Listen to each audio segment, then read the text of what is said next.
I started out my life actually interested in video game development. And so, like you said, I studied bioengineering at UC Berkeley with the goal to invent healthcare technology, but I had no idea how to get started.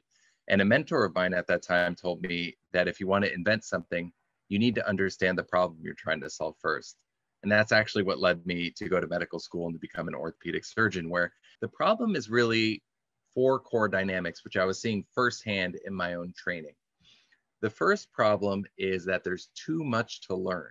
Accelerating science and technology has massively expanded the library procedures that healthcare professionals are expected to know how to do on a moment's notice. The second part of the problem is the increasing complexity of the procedures themselves. So newer procedures in general tend to have longer learning curves. So these are things like minimally invasive techniques, robotics, navigation. The third part of the problem, and something that many people, especially outside of healthcare, don't realize, is that there is almost no assessment of technical skills that takes place in healthcare, especially for surgeons, which is a really big problem because we now know, thanks to studies in JAMA and the New England Journal of Medicine, that surgical skill is directly tied to patient outcomes. And the fourth dynamic is new to us, well, not so new to most people right now, which is, of course, COVID and COVID-19. It is making it very difficult to near impossible to train the way that we used to, which is in large groups. So it was seeing all of this firsthand and that I saw and encountered virtual reality for the first time. I had a background in gaming. I got involved very early. I tried on this virtual reality headset, just put it on your head. And immediately I was like, oh my God, this is going to solve this problem. You can use it anytime, anywhere. You can train on any procedure. You can use your hands in a realistic way. You can get objective assessment, and you can train remotely and train as a team. And so I want to give you guys a brief example of the technology in action. So I'm going to show you a couple of videos to highlight how it's utilized. So in this video here, you're going to see a couple of things. One is you're going to see the visual fidelity of the platform.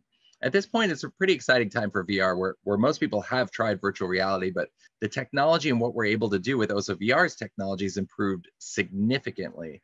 The other thing I want to point out here is the ability to train collaboratively. So what you're going to see is the avatar that is in the surgeon spot is actually me in California, and I'm operating with a surgical tech who's actually in New York. And we're there together, handing each other instruments, talking about clinical tips, tricks, and pearls. You can see the simulated fluoroscopy there in the background and running through this procedure in a very intuitive and hands-on way. That all looks really exciting. It looks really cool. This is amazing technology from Oculus and Facebook, but does the technology work, right? Is this just video game technology that's a cool tool or a novelty? So we really wanted to deeply understand that. So UCLA took our technology and they performed a validation study where they took 20 individuals, 10 were trained in OSSO VR to a set level of proficiency, and then 10 were trained traditionally. This means lecture, technique guide, list of steps, illustrations, things like that.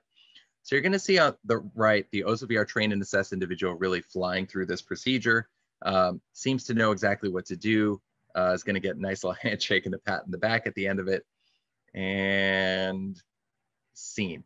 And so all of these individuals were assessed using something called OSATs, which is the Objective Structured Assessment of Technical Skill. And in every single OSATs category, the OSSO VR trained and assessed individual performed significantly better than the traditionally trained one, for a net improvement of 10 points compared to traditional training, so around 230%.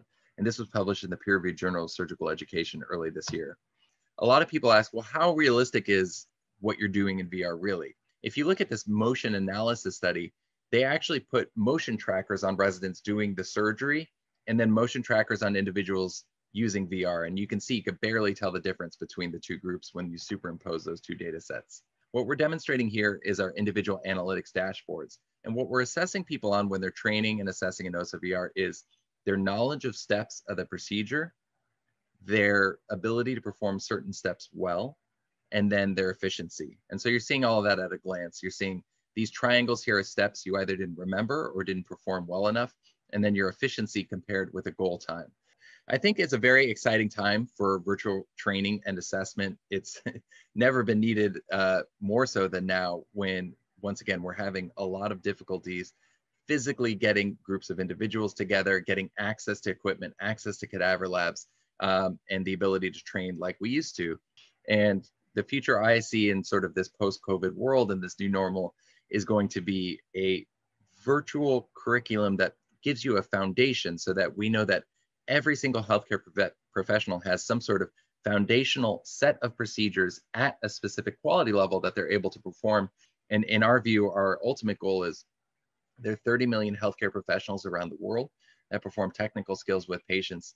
And we think that every single one of them should have the opportunity for virtual training and assessments. Thank you so much. We'll be in touch very soon. All right. Thanks.